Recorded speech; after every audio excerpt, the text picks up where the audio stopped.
Another day and another Barcelona win, ladies and gentlemen. Another day and another day on a weekend that Barcelona ruins for me. Why do football games happen on weekends? First of all, that's something that needs to be changed, by the way. And second of all, why am I seeing the same attack of last season that traumatized me, that put me into multiple therapy sessions? Do you know how much money I wasted on a therapist? Do you know how much money I wasted paying a human being to listen to my problems about a football team, which is Barcelona? Do you know how many time I have wasted telling about the problems of only these three players, Lewandowski, Raphinha and Lamine Yamal? Ladies and gentlemen, Raphinha is officially back from injury, his first game official back, right? Ladies and gentlemen, for the first time in a long time, we had Lewandowski, we had Lamine Yamal, we had Raphinha back on the same pitch.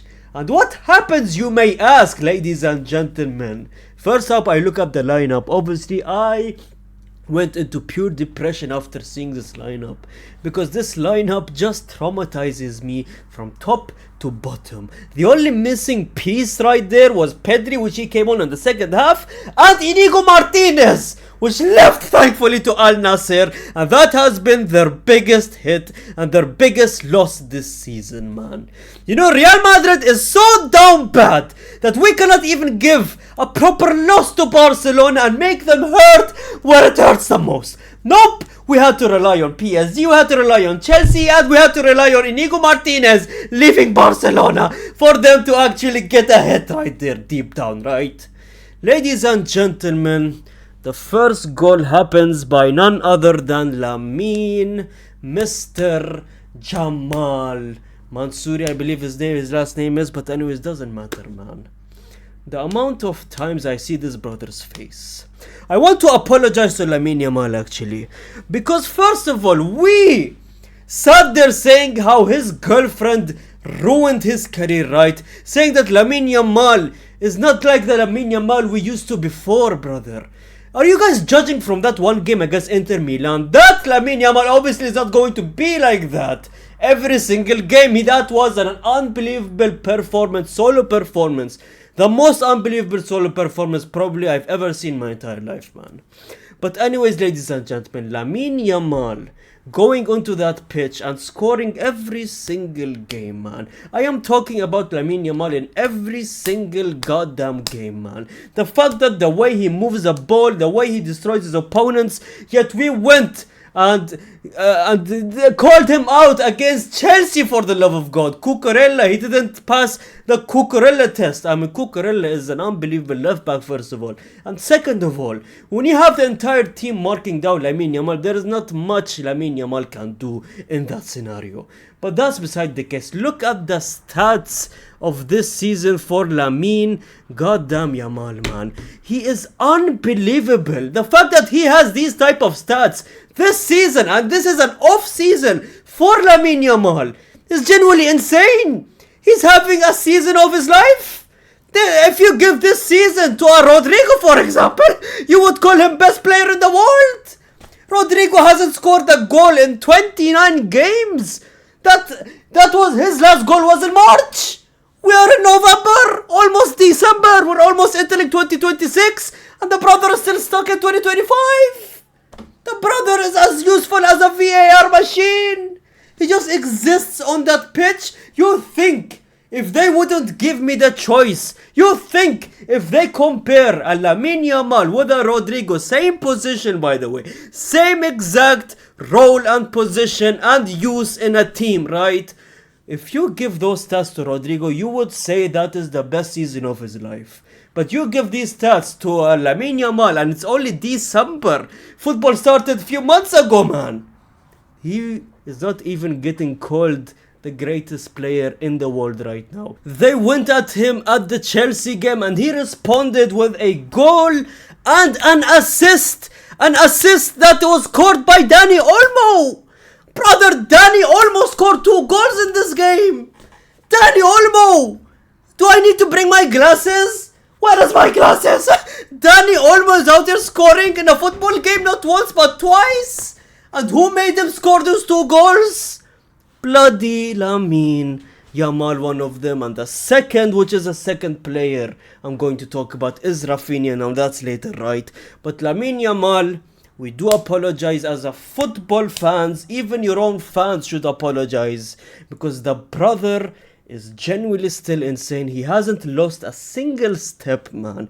Maybe just half a step, but he is still insane, and he's going to carry football for the next 10 years, man. Barcelona, I am so jealous of you, and I don't like you. I genuinely don't like you, but that little player you have is unbelievable, and I don't want to talk about it.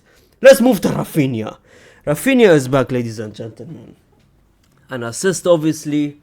He almost scored a goal as dangerous as ever, man.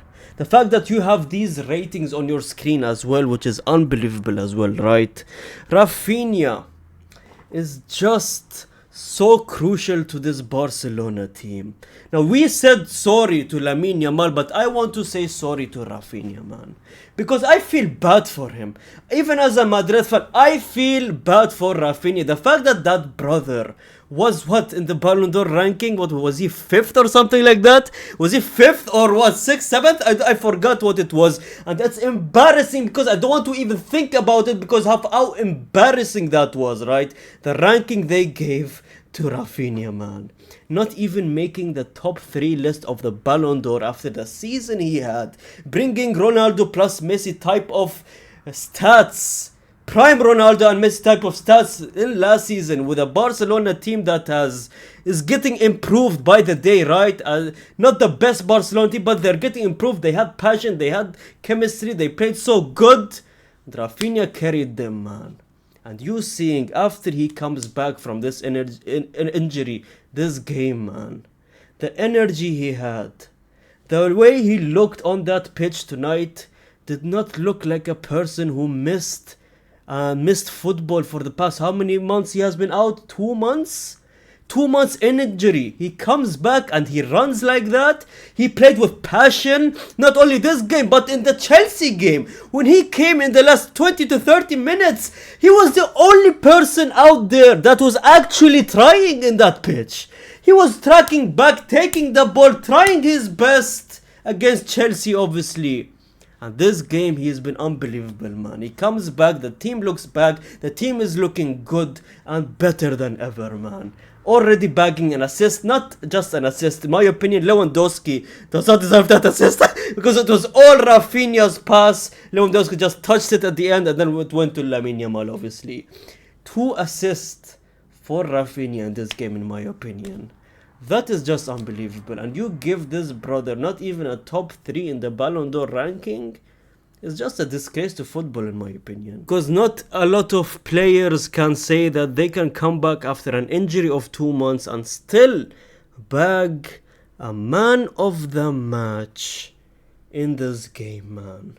The fact that he played for 60-70 minutes only this game and he bags a man of the match. The fact that he comes from an injury after 2 months and still bags a man of the match. I feel sorry for this brother, man. They should give him a Ballon d'Or just because of how embarrassing his ranking was in the Ballon d'Or and how embarrassing a bad they treated this brother, man. And who else I see coming to the pitch? Pedri Gonzalez, ladies and gentlemen, comes back from injury again.